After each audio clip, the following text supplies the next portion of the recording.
I recently had the chance to sit down and watch the Nürburgring GT World Challenge Europe race. So that's not the Nürburgring 24, that was a 3-hour race. And I'm going to quickly talk about some of the things that stood out from it. Firstly, Rover Racing. Just an impressive run. It ended up being, what, the fastest lap as well? Were they the only car that set a lap in the 56s? So comfortably the fastest lap. And whilst they did have to hold off the likes of our Engel and Carioli, it was okay for them because, well, second place still gave them the lead in the driver standings for the entirety of GT World Challenge Europe.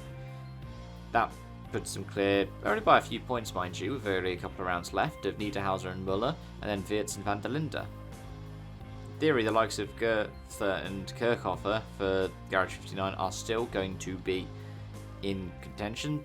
Likewise, some of our Spa 24 winners, the likes of Engsler and Pepper. But it was something that was well needed. It puts Farfus on 45 points, the same for Krohn, whilst Raffaele Marciello is on 61.5. Now, granted, that is for the entirety of GT World Challenge Europe. If we have a look for the Endurance Cup in particular, I mean, it is closer. They're still in the 45 points. I think they're only doing endurance, aren't they? But it's 72 for Carioli, Engel, and Auer. So, more or less, it's a done deal for them, hey? Well, compared to the BMW at least. You still have the likes of van der Linde, De Wilde, and Wirtz 17 points back. 5 points off the lead are Muller, Picciarello, and Niederhauser. And yeah, it's just testament to how consistent the Manfield Mercedes team have been this season. Just not necessarily always having to be up towards the front, but just being around. Being around is necessarily what you need to do. And you can see that when you have a look at some of the other classes as well. The Silver Cup, the winners were the Boots and VDSs. And was it even close? No, they're classified 9th. The next ones, which were the Garage 59 of Baldwin and Oliveira, for example, the 188, were in 18th place. I mean, on track it was 8 seconds, but remember, there were still things like late full course yellows. In the golds, it went the way of the Almana Racing by WRT, the 777 in 12th place. The next Gold Cup after that was the likes of the 111, the CSA racing car, who just about beat out the Verstappen.com Racing. Now, I know I am talking a while after this, but it's nice to see they're still getting some good results in the Gold Cup around the time that Verstappen's been doing his laps there to try and get a bid together for the Nürburgring 24 next year. Meanwhile, if we're looking for the bronzes, I believe the top bronze was the 2C's Mercedes, wasn't it? That was fair enough. That was a good run by them, and they just about beat the Lion Speed 80 and the UNX Porsche as well.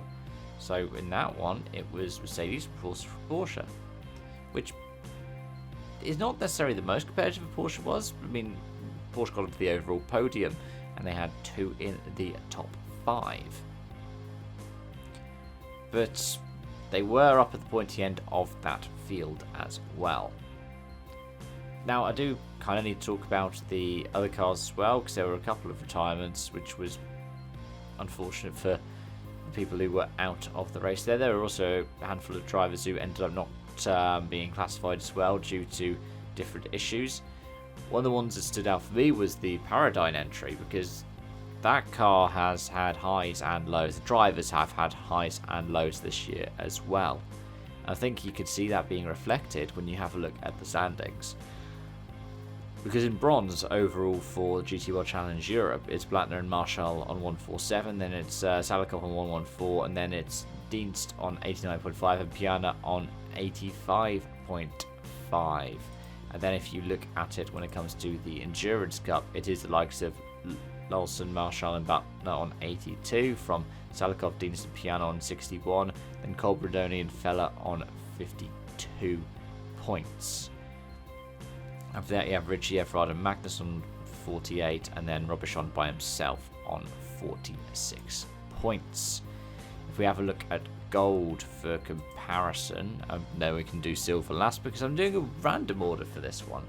Vermeulen and Lulham, unsurprisingly, are still leading overall in the gold standings, from Alzerbea and Klingman, with Louis Pret in third place.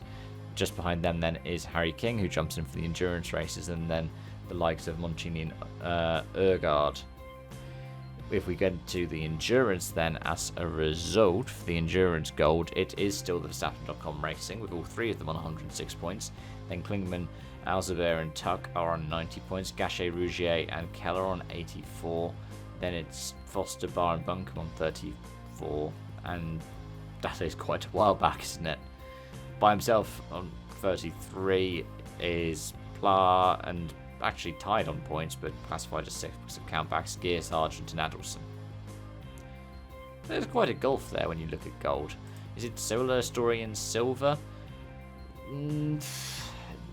It depends on how many races they've been doing, to be honest. Gazzo and Panis are on 140.5. Janssen is on 134.5. Then behind them you've got Klemenko and Messatua on 113. Acker and Perez Companc on 113. Then on 92.5, Powells and Day. When you look at the Endurance Cup, in comparison, you have Bursky, Moore and Janssen on 80. Then Capiro, Gazzo and Panis on 62. Kellett, Ibrahim and Clark on 59. Yeah. It's interesting because when you look at the Endurance Cup, you'll see that some people who just do endurance, some people who don't do endurance and just do sprints, some people that do both, and it leads to this weird amalgamation when you look at the point standings. But either way, what do you think of the race? I know I've probably waffled on for a little bit, but please let me know your thoughts in the comment section down below. Thanks so much for watching and joining, and until next time, it's bye for now.